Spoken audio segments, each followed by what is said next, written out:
Good afternoon, everyone, and welcome. We're just going to give folks a couple minutes here to join, and we're excited to get going as soon as we reach a critical mass. We'll just give it a couple minutes here.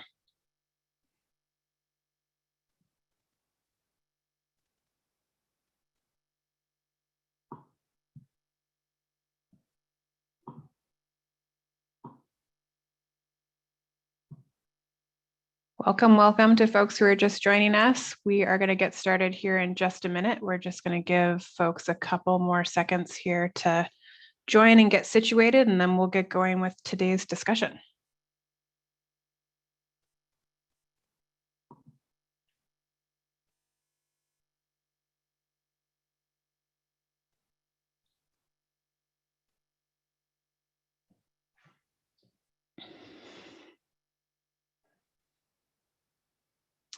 All right, we're going to go ahead and get started here. Welcome to everyone for joining us today for part 4, which represents our final installment of Fresh Energy's Intersection of Energy and Community webinar series. We're delighted to have you join us this afternoon. I'm Margaret Cherney-Hendrick, Lead Director of the Energy Transition Department at Fresh Energy. Fresh Energy is a Minnesota-based nonprofit working towards a vision of a just, prosperous, and resilient future powered by a shared commitment to carbon neutrality. Greenhouse gas emissions are increasing at the fastest rate across the building sector in Minnesota. Since 2005, emissions have increased by 32% from residential buildings and 15% from commercial buildings, primarily as a result of on-site combustion of fossil fuels like natural gas. As we tackle how best to reduce these emissions, we know that embracing energy efficiency and electrification and avoiding new fossil gas infrastructure will be really critical parts of the solution. To address the carbon emissions from existing buildings, we must drive aggressive, deep energy retrofits, coupled with the conversion of appliances like furnaces, air conditioners, water heaters, stoves, and clothes dryers to renewable carbon-free electricity. And that's especially true in cold climates like in the Midwest.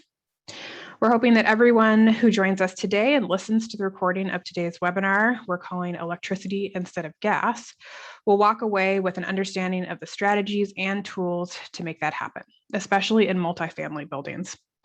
Together, we need to grow a shared commitment to strategies beyond business as usual energy efficiency and the continued acceptance of natural gas as the least cost fuel source.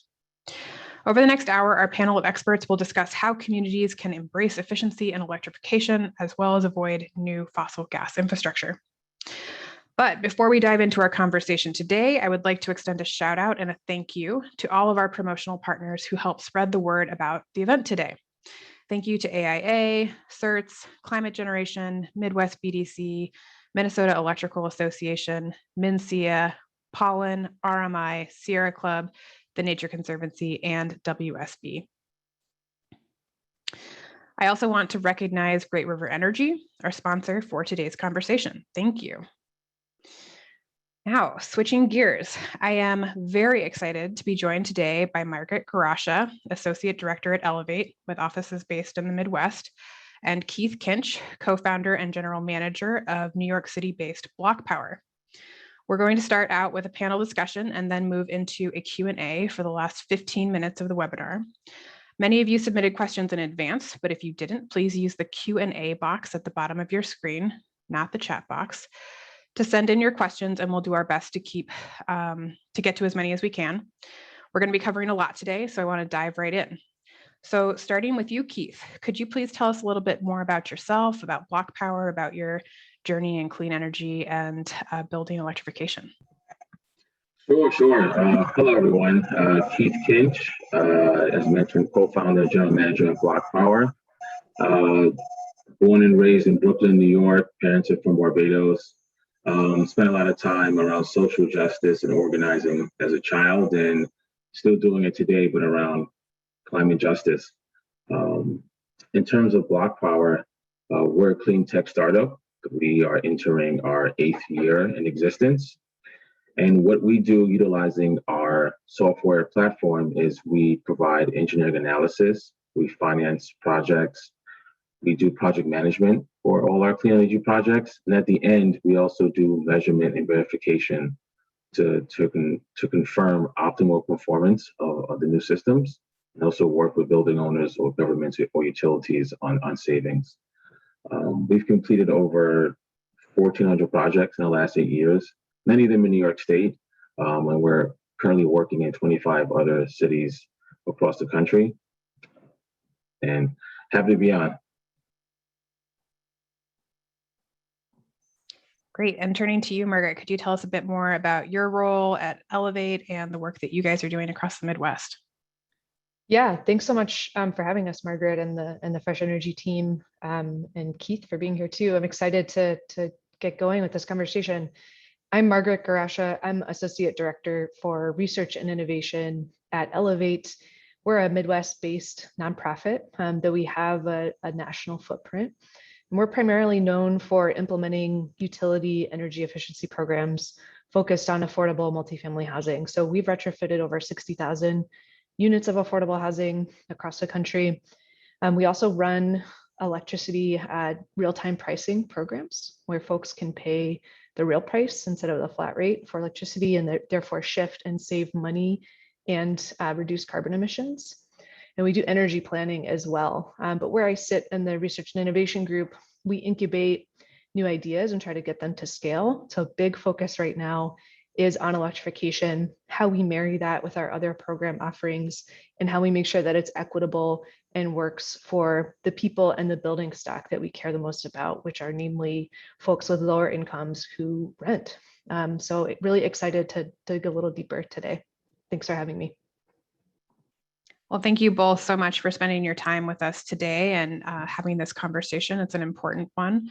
We're really on the precipice of a really large energy transition, and mounting this in the Midwest is of particular interest, I know, to a lot of our listeners today, and especially given, the challenges of cold climate and very different political circumstances in the Midwest as compared to the East and the West Coast. So jumping into some questions here, you both are helping communities to embrace electrification, especially in multifamily housing, which is often known as a pretty difficult part of the housing sector to embrace, just in terms of retrofits. So, historically, the cost of gas, especially natural gas, has been cheaper than electricity. So given this challenge, how do we scale electrification? Especially when the price of electricity today is higher. So Keith, let's start with you.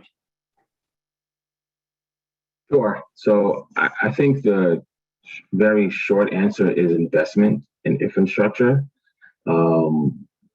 That's the only reason why gas now is considered cheaper than electricity. There's an antidote I use, and there's a time many years ago where there was an uprising in anger over using oil in buildings. People preferred wood and putting their hands over wood because it felt better.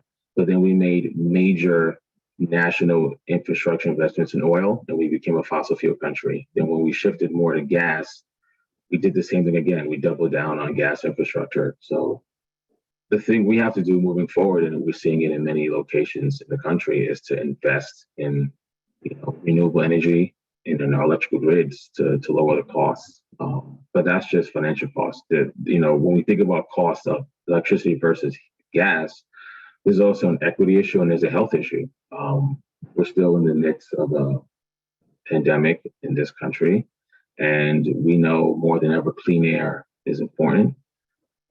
Fossil fuels do not provide clean air, and they can be an exacerbating factor for asthma or other items in airborne areas. So electricity is going to make it much easier to make sure we're safer and cleaner. So that's how I think we deal with the current pricing of electricity versus heat. What is the cost of health? What is the cost of safety? That's great. So really thinking more holistically about how we're subsidizing current fuels today, and then also the implications, the real equity implications of public health and the emissions that we see from these fuels. So that's great. So building off of that, Margaret, what's your perspective? And I think we have a couple of slides to share for you as well.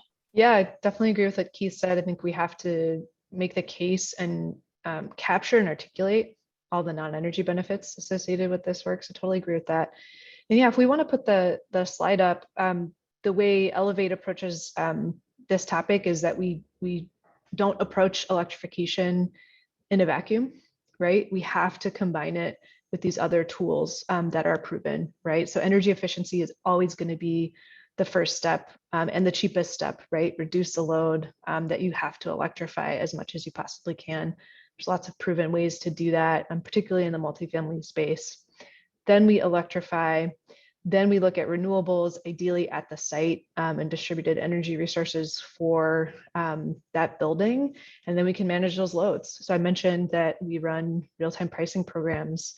We can shift and save. There's some really innovative work happening with hot water heaters that can kind of heat water at off-peak times and then distribute that throughout the day based on customer demand. So these all have to happen in concert, and we have to kind of integrate that conversation. And to bring in Keith's point, we have to be talking about health at the same time, right? And resiliency.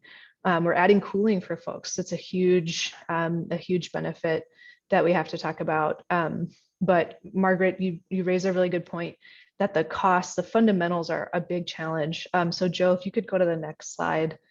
I'm including this as an example from one of our projects. So this is a multifamily pre-war building in Chicago, currently has gas individual furnaces and stoves, central gas hot water, and gas laundry.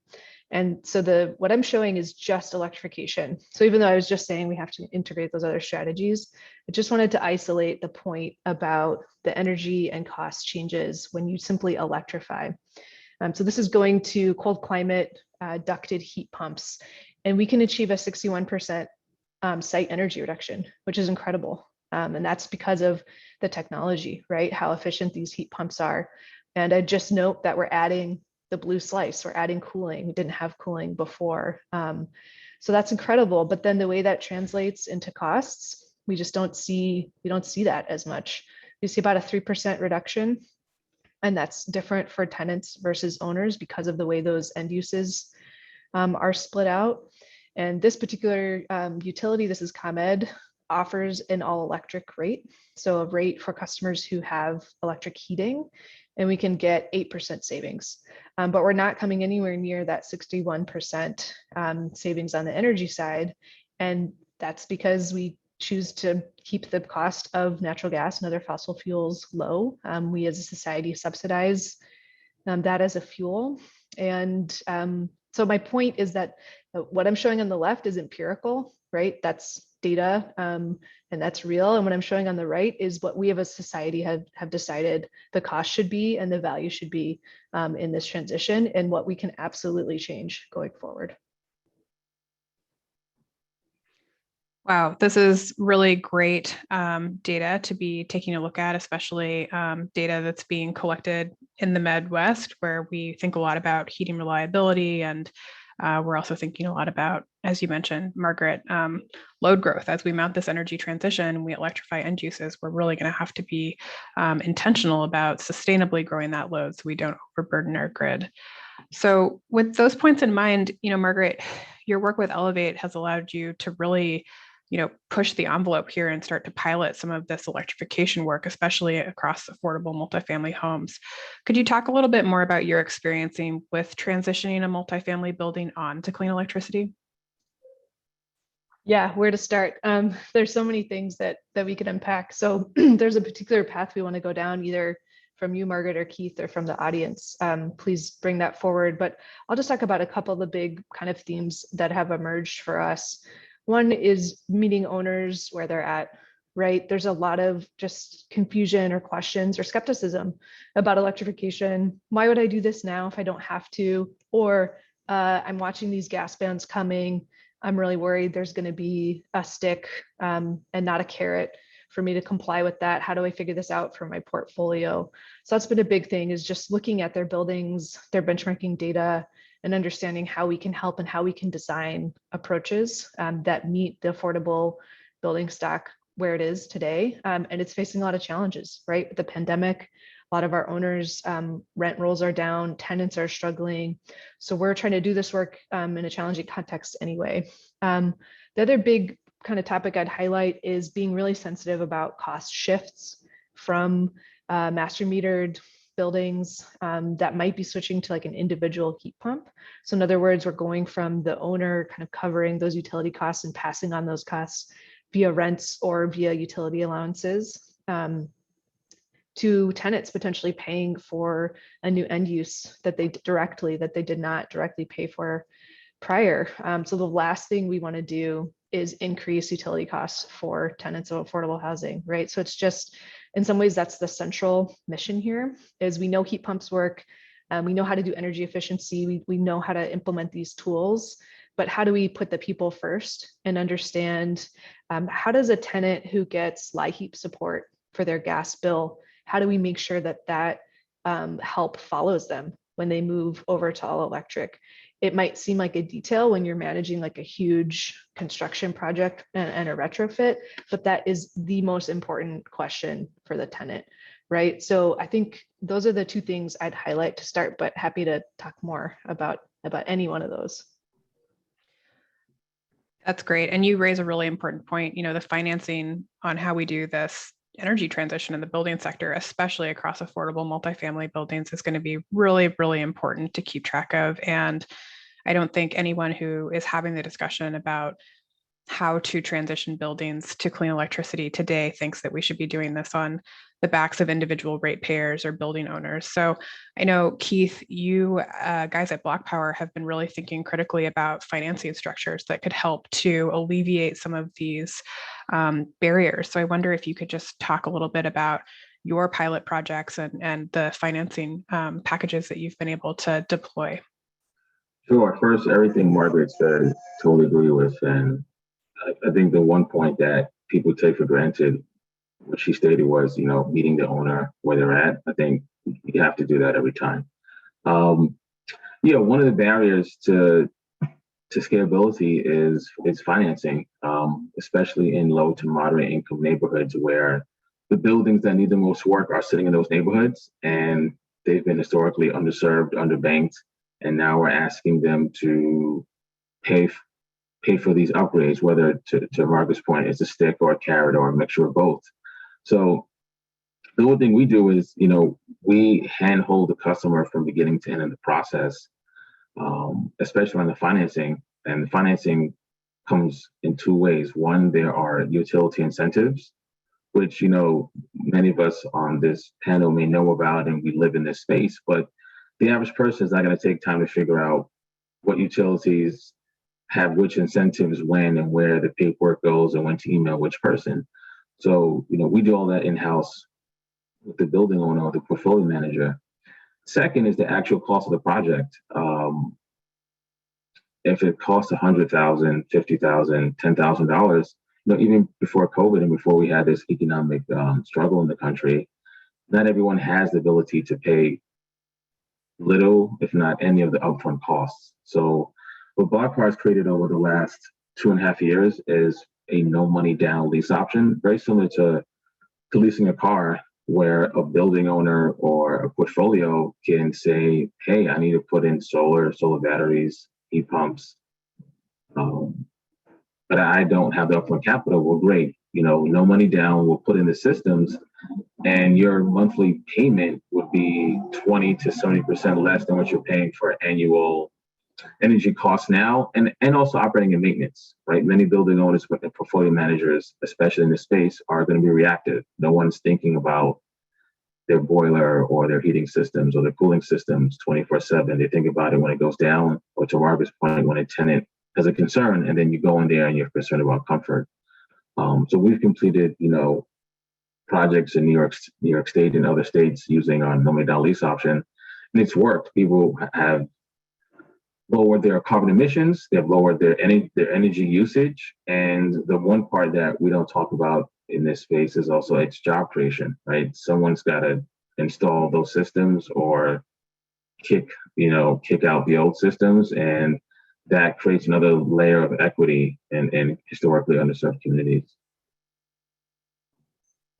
Great. And I'm glad you brought up workforce. I think that's a really important piece of this transition, both when we're talking about as we have been air source heat pumps, as well as ground source heat pumps. I think they're two really important areas of workforce development that we could dig into here. And so we will continue that conversation. We're going to kind of dive into a few more exploratory questions here. So sort of zooming out a little bit, what does a just energy transition look like in the building sector? Moving communities off fossil energy and onto clean electricity, again, in terms of workforce, energy security, and designing enabling policy. So Keith, let's start with you. Well, I think in regards to workforce, right now, there's a labor shortage in general on who can actually install these new systems.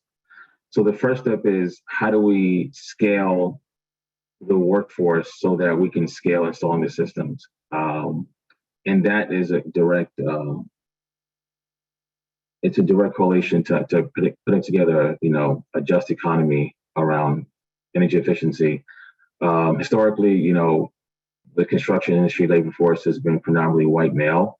And as we look to diversify, we need to be very clear on what that looks like and who is part of that next generation of workforce.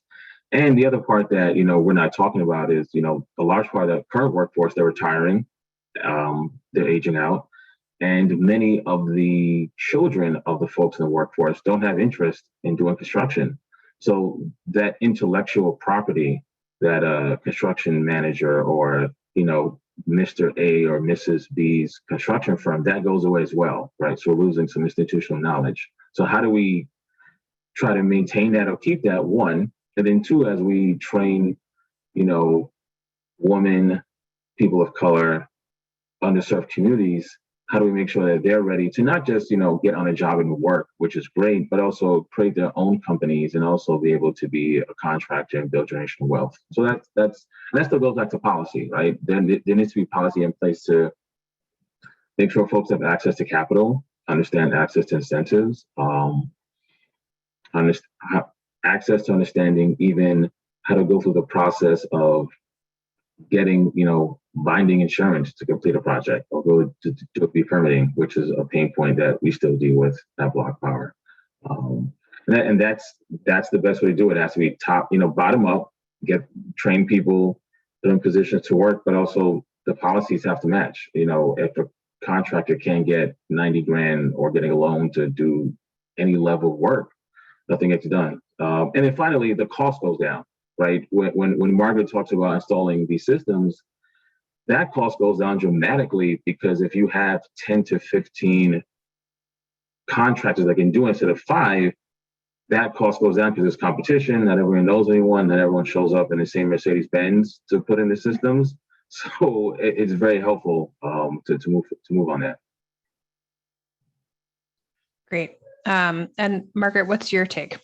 Yeah, totally agree. I was like nodding my head and talking on mute, Keith, while you were talking or agreeing on mute. I agree. I'd highlight a couple things on the contractor workforce side. One is just there's an inherent kind of bias we're seeing towards larger firms.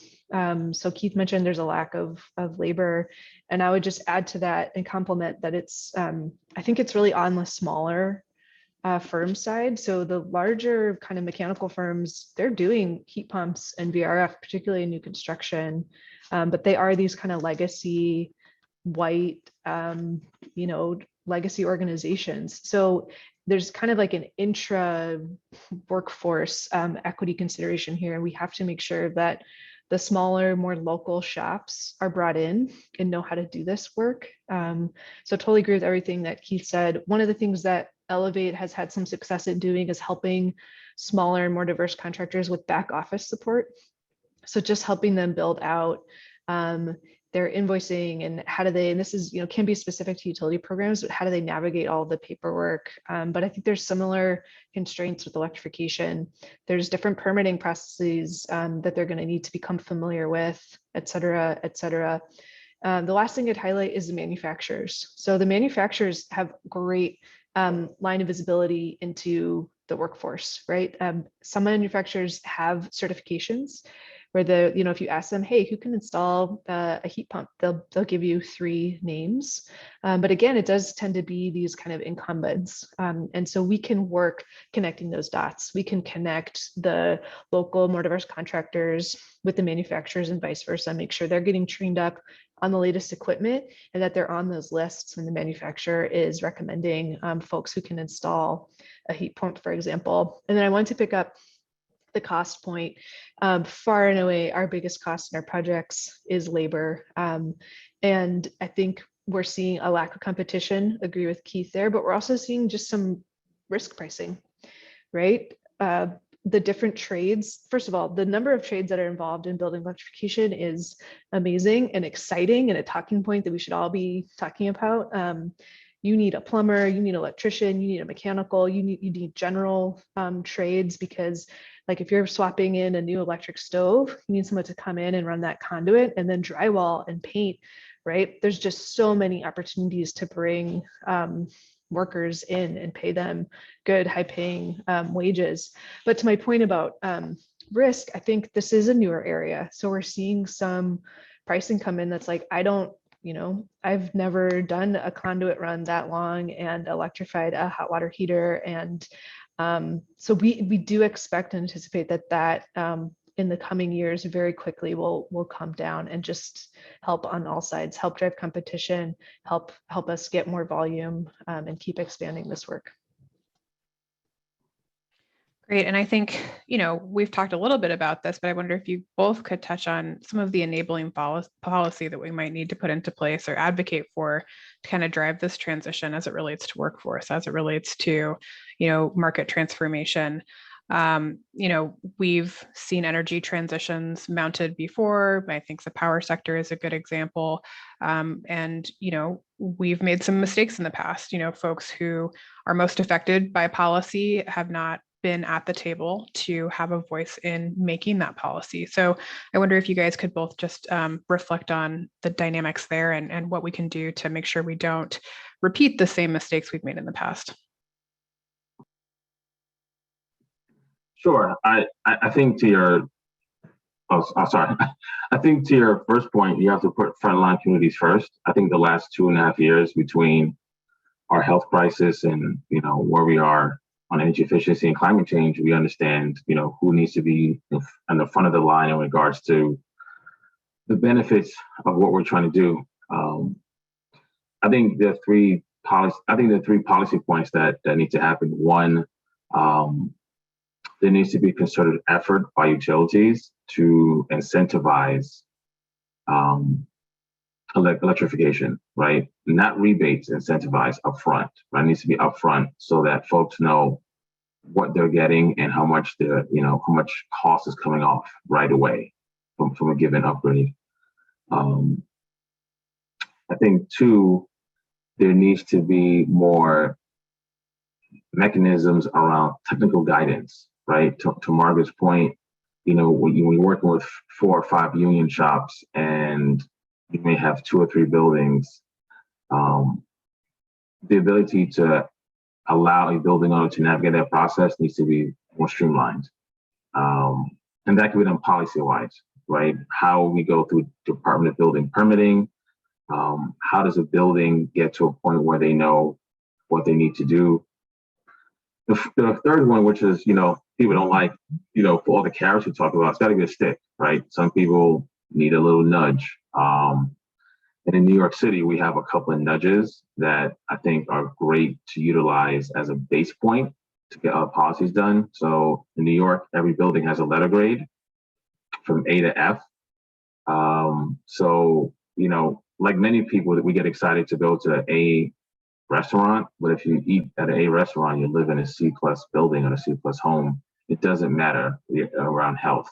So there's a conversation around, letting building owners know, hey, this is a bad building, what are you doing? And then there are fines that come with it. And then there are deadlines on how long gas can be utilized. To Margaret's point about the fear of like, if there's a gas ban, what do I do next? So, New York City, they're looking to, ban gas in new construction by 2025, right? And what does that mean for existing buildings and others? So that all has to happen at the same time. It sounds like a lot, but if it does, that means that that's how far behind we are, right, on the things we have to do. And then finally, we have to make sure that, to Margaret's point, the legacy organizations can't run it. Can't be the same 5, 6, 7 big companies. It has to be the mom and pop contractors. It has to be the nonprofits and advocacy groups on the ground that have toiled for years with limited resources to get this done. And now there are resources coming, and it's allocated appropriately.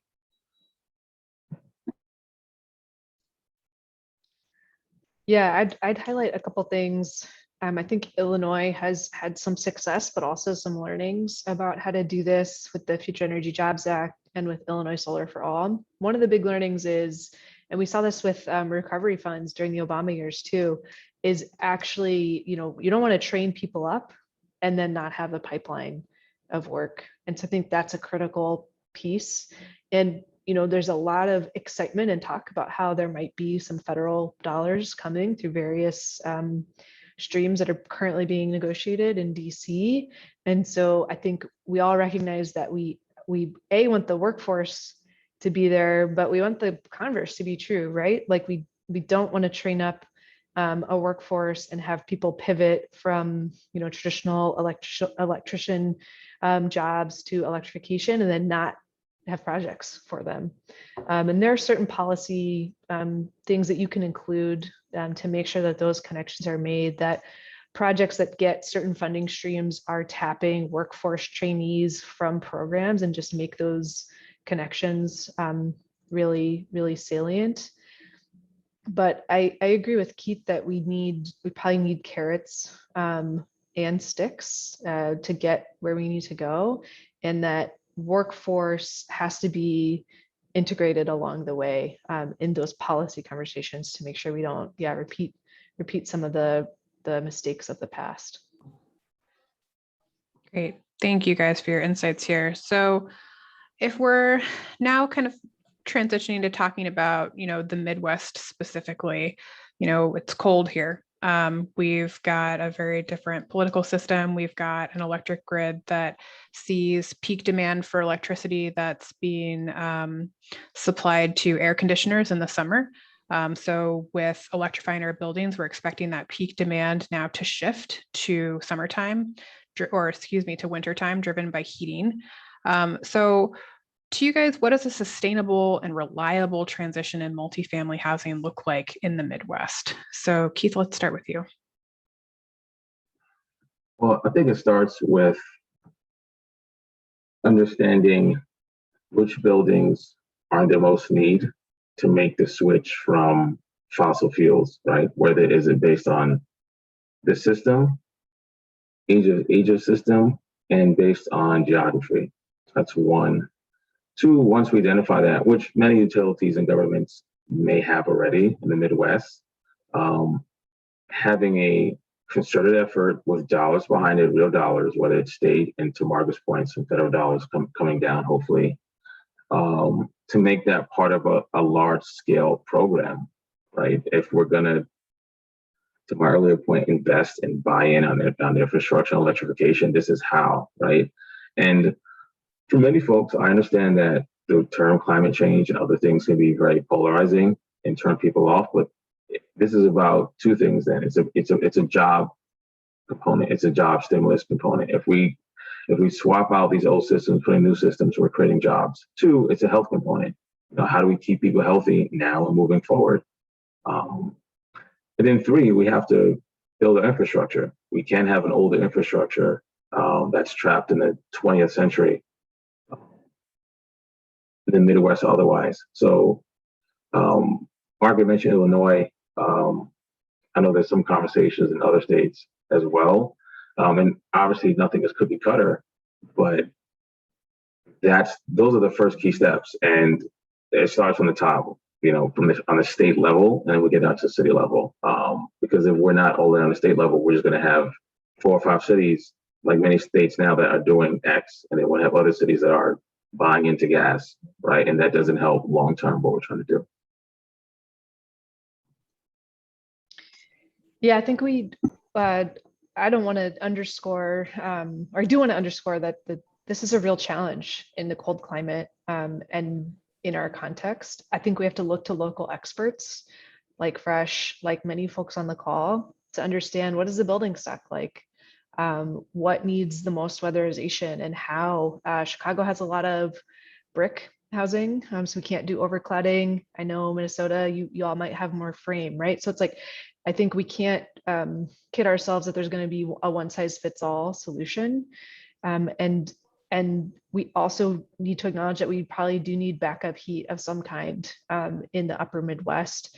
I'm of the mind that that can be electric resistance, which is in the newer models of heat pumps, is integrated into the system.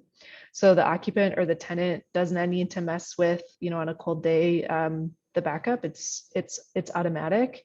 I know there are folks probably in the chat advocating for some kind of gas backups. I think that's a whole thread of conversation that we could pull on more.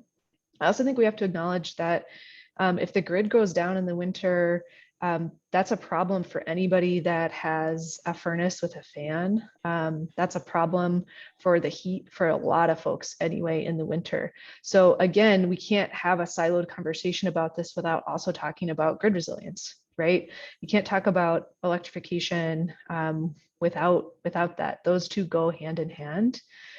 So again, not being naive about the need to do that. But I just want to emphasize that if you talk to a building science engineer and you're committed to doing weatherization while you do electrification, they will tell you that if the system is designed right, the technology is here today to meet the heating load, even in a polar vortex. And so I think part of what I want to communicate to this group is that we don't need to wait. The time for waiting is over. We need to start doing this. We need to start implementing. We need to start looking to those local experts and understanding what's the specific context for this market or this geography or this climate. And then we just need to start doing. We are a little bit behind other markets, so we can look to California and some of their learnings about the duck curve, which is really specifically about solar offtake in the afternoons, but we can learn from those mistakes, and as we think about DERs integrated with heat pumps, but the technology is here. It's time to just start electrifying. Great. And then I just wanted to quickly dig in a little bit more specifically on affordable housing. So can you just talk about a few of the nuances that we should be aware of in doing a sustainable, just transition and affordable multifamily housing? Yeah, I'll take that one first. I think we've hit on some of them, but it has to be kind of tenant first. We have to think about the whole tenant experience from beginning to end. We have to engage tenants and talk to them, with them, hear from them. We have to educate about heat pumps and the added cooling benefits.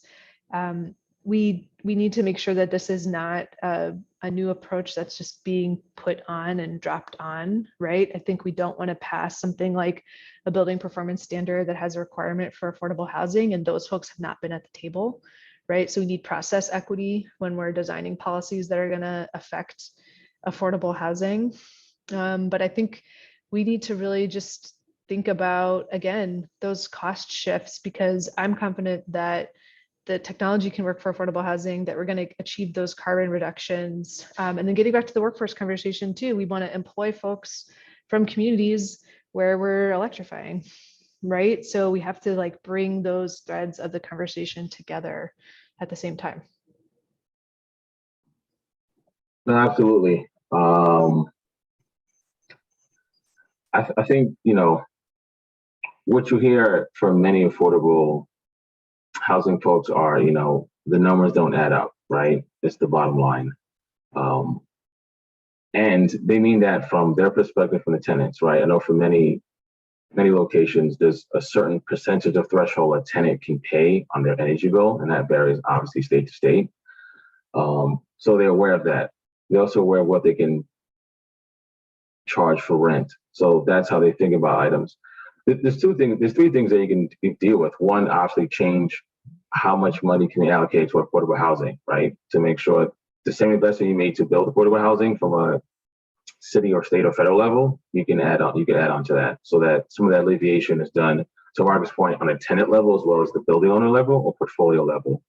Two, Margaret, whatever point about weatherization and other systems, one of the things we talk to building owners about, if they have a concern about increase of costs for tenants on electricity, think about community solar, think about solar in the building. Like if the building is an asset, then you should think about it as a total asset, right? How do you make sure it works top to bottom? Just putting in a brand new system to say, oh, here's some Ductless mini splits. That's great, but if the windows are 25 years old, it doesn't matter if you put in a new system. Or if you're, to Margaret's point, if your load calculations are off, it's not gonna work. So if you're gonna make that investment to go from gas to electricity, or just all fossil fuels in general, take the whole building, make the whole building at that level, and then also work, like you said, work with the tenants, right? Certain tenants have, and to your point, have heating concerns and cooling concerns. What does that look like? The one thing, which is very nuanced, in New York City, you have a lot of air conditioners sitting out of windows, right? So if you go to air source heat pumps, then nowhere, essentially you're removing air conditioning from windows, which of course, what does that mean? It's cost effective, but also how does that change the structure of the tenant's life, right? If I'm used to turning on the AC and standing by it and, getting cool, now what does it mean if I have a 2-zone system in my 3-bedroom apartment? What does that look like? So once again, to Margaret's point, like, are you talking to tenants? Are you talking to the folks on the ground? Are you thinking about customer education, right? So they don't feel like, oh, this new system's in, here's a remote, go figure it out. That's not going to work, and it's not going to be adopted properly. You're going to be like, I'm used to X. So yeah, definitely agree on that. Great. Okay, we're going to do our final round of questions here. We're going to do it lightning round. So real quick responses from you guys. We're going to get into a discussion of barriers and opportunities. So what is it going to take for us to do better to speed this transition, meet the urgency that we know is pressing down on us with climate change? We're not meeting our greenhouse gas reduction goals in the Midwest. So what can groups like on the call today do? So we've touched on federal investment quite a bit already, but can you both quickly speak to some of the opportunities you see for leveraging federal dollars towards creating a more equitable, sustainable, and healthy building sector? Yeah, I mean, I think we have to help when that money arrives. We have to help make sure that cities, states, localities have a pipeline, have partnerships. They're able to spend that money, and they're able to spend it equitably on the right types of programs and in the right communities. And everyone on the call can think about how that applies in their own work and in their own neck of the woods. And then I think we can all be advocating and talking about these integrated solutions, that none of these things can happen in a vacuum. We're not meeting our goals. So we have to stop subsidizing fossil, and we have to start spending money on these integrated approaches that we know work. Yeah, I agree. I would quickly add, look at all the success you've had across the work you've done and utilize that as a way to build a plan, right? Many times people say, this sounds great. It's a great idea. And you're like, no, it's not a great idea. We're doing it. It's done.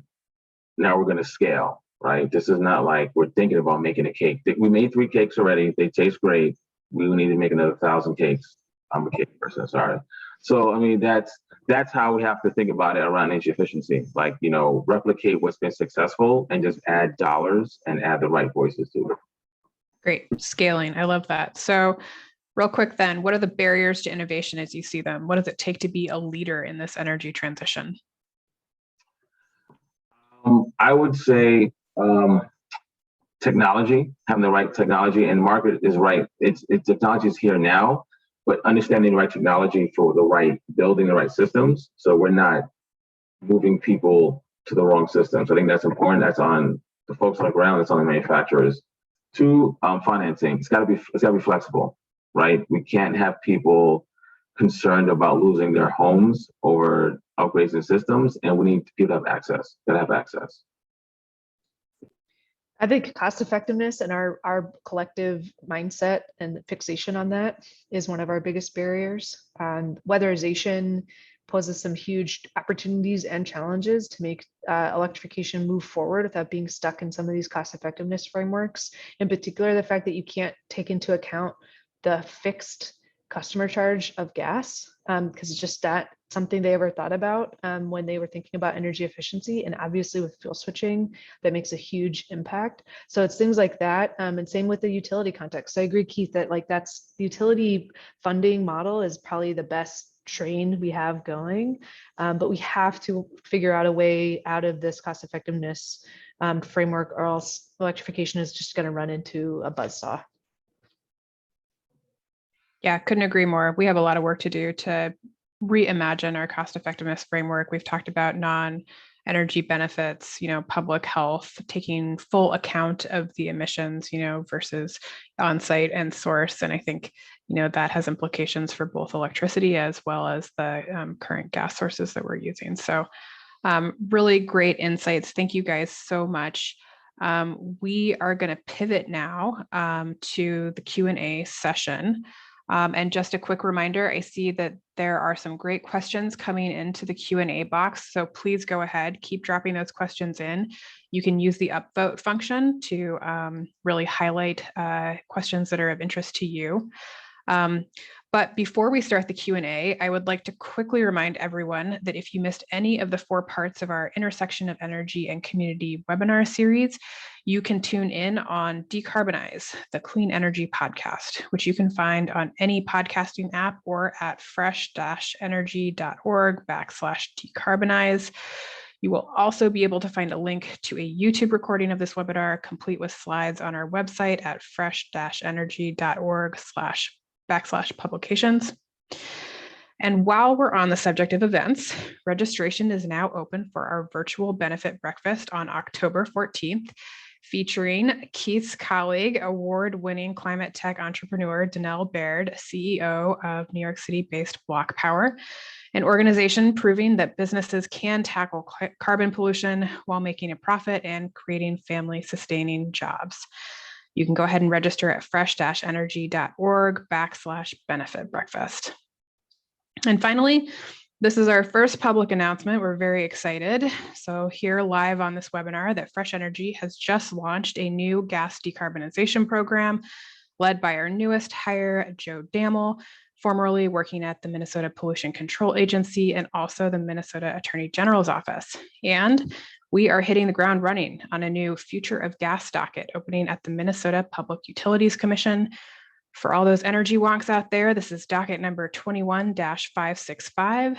Stay tuned to our website in the coming days for an official announcement. Okay, we're going to move to Q&A now. I will look through all of the questions and start fielding them.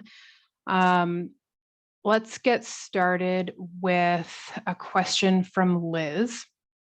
And I think this is one that both of you will be able to take a crack at here. So Liz asks, low-income households will be the last to transition off fossil fuels simply because they do not have the money to afford to upgrade their electrical wiring and change from gas or oil to electricity. Thus, they risk becoming stranded on the gas utility as more non-low-income customers electrify. Have any of you given any thought to how existing low-income weatherization and home repair programs can be modified to enable carbon reduction and not just energy reduction? Great question. I'll start there. Yes, we are thinking about this. I think the feared gas utility death spiral is motivating much of Elevate's work. We do not want low-income folks to be left behind and paying the increasing fixed costs as customers flee the gas distribution system. So absolutely, I referenced weatherization earlier. There's so much we can do. I know that conversations are happening right now on the Hill about this. How do we tweak things? I'd highlight California and New York state weatherization programs as having some innovative approaches to integrating heat pumps with solar into their measure packages. But there's so much. I think it boils down to the way, well, first of all, weatherization uses a really old modeling system that's not supported anymore, actually. It's like an old iteration of Excel. And so I think that's an example of like, we should bring that into the new way of doing things and use the tools that we have and update the way that they like literally model their measure packages. And then getting back to the cost effectiveness, there are a lot of things we can do so that those the way those benefits get calculated don't tip the scale towards fossil and further electrification. Yes to the question and yes to Margaret's points.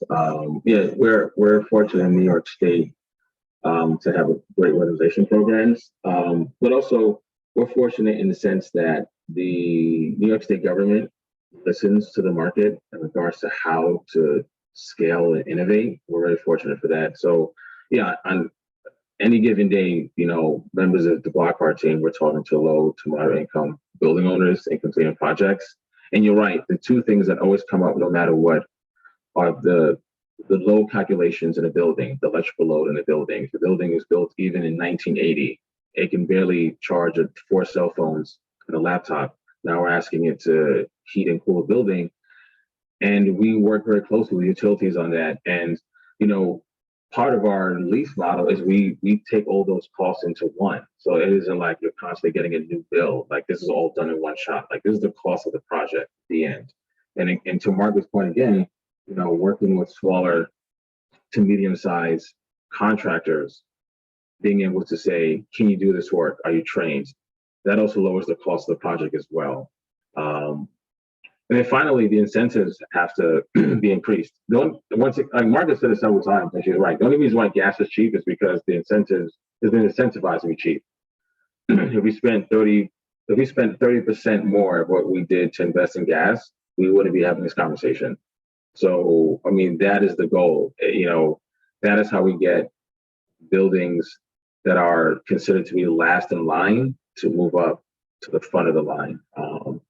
And we're seeing it more, you know, in New York, we're seeing it in California. I would even add Massachusetts. You know, I know they're redoing their 3-year plan under National Grid, incentivizing heat pumps. Yeah, and it's the incentive, you know, that's the key. Great. Okay, moving to a question from Kelly that came through at the time of registration. So is it practical to transition to electricity now before there is increased resilience of our distribution system?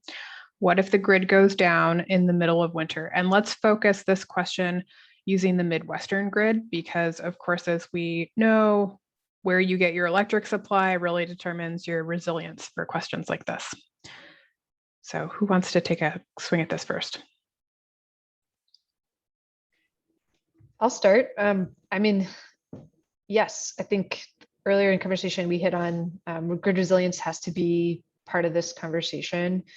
I think there's a tendency to think like, or model, like we're going to flip a switch and thousands of heat pumps are going to be added at once, which would undoubtedly be a tricky thing for the grid to manage. And that's just simply not going to happen. It's also why I'm motivated to keep pushing on this work and keep scaling. So, I mean, we are actively having this conversation with the electric utilities that we work with. They are all over it. So without getting like too much into the weeds in the little time we have, the conversation is happening and there's so much to unpack there, but I don't think it should be a barrier for any one individual or organization in pursuing some of these solutions. Yeah, and I also, you know, the easy answer is say yes, and I agree with Margaret. The other answer is like, what type of building do you have? You know, the building stock, and what is your current loading usage? And what's the building being used for? And now we still have the technology to put you in the best position in that worst case scenario, right? So yeah, I would tell you to do it now. Not just because you don't want to call and it sounds good, but also, you know, we don't know what comes on the line in regards to a stick from the city or the state or government, right? There's something that more in New York State, when we talk to building owners' portfolios, they fear the stick more than the carrots right now. Just like we waited, and now there's local law 97, and now it's local law 95, and now there's this law, and now I've got to check off this box, and now my building grades is C, and now I've got to incur 70 grand in fines. That's only because they were waiting for something. And sometimes, you've got to be the early adopter, you got to be the leader, and you got to be ahead of the curve on this. So I would say do it, and, work closely with folks like Margaret on the ground that know this in and out to get it done. Yeah, and I'll just add, we've talked a lot about pairing energy efficiency work with electrification, especially in the Midwest. That's just so critically important, both to sustainably grow that new demand on the grid so that we aren't overtaxing it as we ramp up with this energy transition, but also recognizing that, the building stock that we have today in the Midwest is nowhere near as energy efficient as it should be, as it is.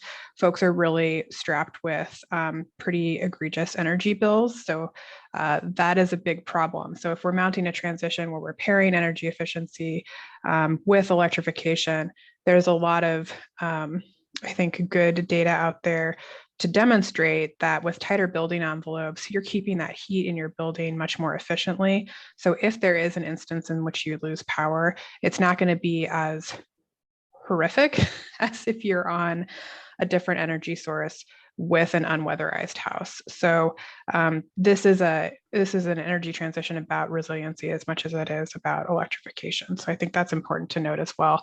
And with MISO, this is a grid that we rely on in the Midwest that has a lot of redundancy already built into it. And so as we saw over this past winter, even with our polar vortex event where we saw the grid in Texas going down, we didn't have the same types of problems because of that way the grid is structured. So let's move into lightning round. So I'm going to ask for quick answers, and I'll ask one or the other of you for these answers. So Margaret, this one's for you. And this is talking about backup gas and decarbonized gas. So can pursuing decarbonization of the natural gas supply by 30% via zero carbon hydrogen generated off-peak be a valuable strategy to pursue concurrently with building electrification? No, I mean, I would leave that to you, Margaret, and your new colleague. I think there are experts who are looking at, lower carbon gas. I tend to be a skeptic there. I will say that we've had conversations with building owners about leaving in their radiators and their steam distribution so that in 10 years, maybe there will be a low carbon option to pick that up and use that again. So the door is open, I would say. And I'll add 30% is just a concentration of hydrogen in our current energy system. The pipes cannot handle that. 7% is the max that I've heard that you can mix in before you deal with the pipes breaking down from embrittlement. Okay, so Keith, this is a question for you. In New York, who determines the building letter grade? That's done through the Department of Buildings in partnership with the mayor's office.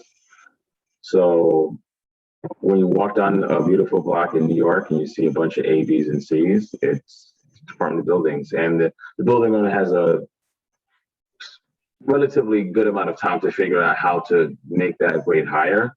Now, the one thing which is interesting about that law, if there isn't enough data to get a grade for a building, you get an automatic F. Just like school, when you come in incomplete, you get an F. So a lot of buildings have Fs, and it may be because they've not completed their work or provided enough data. So just something to think about. Great. Okay, and then let's do last question here for, let's go with Margaret. So this is a question from Sean. Can inclusive on-bill tariff-based financing be helpful to expand access to affordable capital and enable renters to pay off the energy improvements on their utility bill with future tenants continuing to make the payments? Yeah, I think on-bill is definitely a tool in the toolbox. That's how I think about it. There's probably other financing approaches that we need to be able to leverage for different contexts, but absolutely, on-bill is part of the solution. Great. And we do have quite a few questions left here. So I know we're at time, but I wonder if Margaret and Keith would be generous enough to stay on for another couple minutes to get through some more of these questions. Okay. Absolutely. And for folks that do have to hop off, thank you so much for joining us today. And we look forward to being in touch again. Please visit Fresh Energy's website for all of the resources that we've discussed today. So I will look through, maybe this is a question for Keith from Jean. Has Block Power worked on any projects in Minnesota? I have to double check. I know we have a number that we're planning to work on. And most of them actually are single family that are running on gas. That I know for sure. And to Margaret's point about the concern around having a backup system, that has come up in conversations. And for anything to work in Minnesota, I want to work with Elevate down there and work with Fresh Energy in the Midwest. The one thing we say at the company, building owners trust other building owners, but also they trust their stakeholders in their communities. So I can say a lot of things and it's really nice. But if Margaret says it or Margaret Fresh Energy says it goes a long way because they trust them more. And that's how we're going to scale. But yeah, a lot of the projects we're looking at, they're smaller systems, like, 3-4 bedroom single family homes that are looking to electrify more for zoning purposes and for comfort, right? They understand the cost of gas is cheaper, but what's the point if you've got to turn the switch up to make sure the second bedroom is warm and then the kitchen is burning, right? So zoning has become a big issue in comfort. Great. Okay, this is a question from Margaret from Pat. And I think this harkens back to the slides that you showed around energy and cost savings. So I think the question is, would be better served perhaps to use source energy and carbon. Site energy tends to hide the electricity generation and transmission footprint. So I wonder if you could just talk a little bit about the pros, cons, both on electric and fossil side of using site versus source energy. I probably buried the lead that we're, the point of our pilot is carbon reduction. And so that particular project, we're going to achieve a 25% carbon reduction. So I agree that, we look at both, of course, but just the point I was trying to make was really around the costs, which are driven by the kWh and the therms, which is obviously then the analogous point is site energy. But don't disagree. And obviously, if this is a carbon strategy, we're taking into account the source generation associated with electricity. So yeah, totally agree. And I'll just add, a lot of the source energy calculations are pretty subpar, even as it relates to fossil today, in as much as they're not taking into account, similar to how we do line loss for electric transmission, we're not taking into account the fugitive methane emissions that are lost across the gas system through gas leaks, which are highly carbon intensive because they're methane, and that's over 80 times more potent a greenhouse gas than CO2. So we have quite a bit of work to do to improve our measures of source energy as well. Okay, so this is a question, I think, for both of you here. So from Lissa, I recognize that many in the energy world are now talking about electrification, but there seems to be a real gap between this conversation and what it feels like most families and households are asking for. Could you share more insights about strategies to bridge this gap? I'm not convinced there's that gap. I mean, we talk to lower income folks who own their own homes, and they're really struggling with managing 2 utility bills. They're struggling with their gas bill, particularly in Chicago, where we have high fixed customer charges. And so we can meet them in the frame of that conversation and talk about how removing gas will mean they only have to manage 1 bill, will mean that their costs go down, and will mean that we will help bring these other solutions like weatherization and rooftop solar if their roof is appropriate for it, and bring their total bill down even more. So we can we can meet folks where they're at. I'm assuming the conversation you're highlighting, the questioner's highlighting, is around more like affordability or just day-to-day, households problems. But I 100% agree with the premise that no households are sitting at their kitchen table talking about heat pumps. I think we recognize that for sure. Oh, Keith, you're on mute. Sorry, I agree. I think officially the rent moratorium in New York State expires, I think, Saturday. And that's on top of mind in regards to affordability, right? For tenants, for building owners. How do I make sure this building is sustainable, right? Financially, otherwise. And then long term, as tenants think about finding new spaces, as building owners think about vacancies, how do you make your building appealing, right?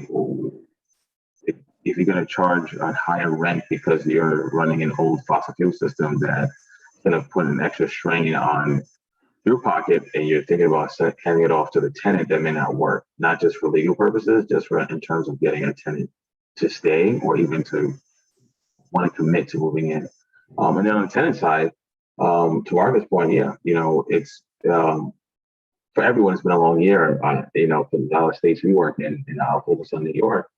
Folks had to make a lot of tough decisions the last year and a half on paying, a bill, or paying rent, or buying food, or someone got sick. So it's on top of mind in regards to Margaret's point. No one's saying at the dinner table, love those Douglas Main splits we saw driving by today, but they're thinking about how do we lower costs and how do we live a better, efficient life, and it still comes back to electrification long term. Great.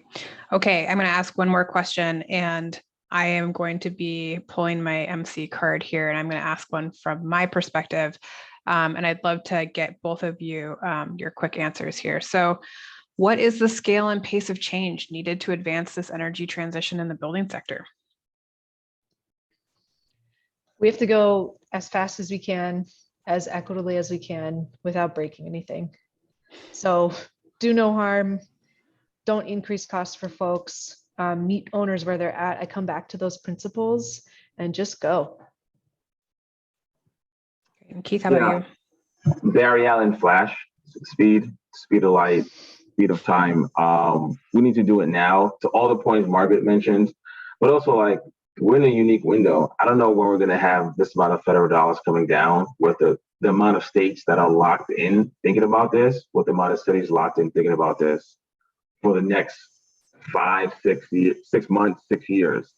So to Margaret's point, if we can go full speed without breaking anything, and if this is time, like yesterday, I don't think we've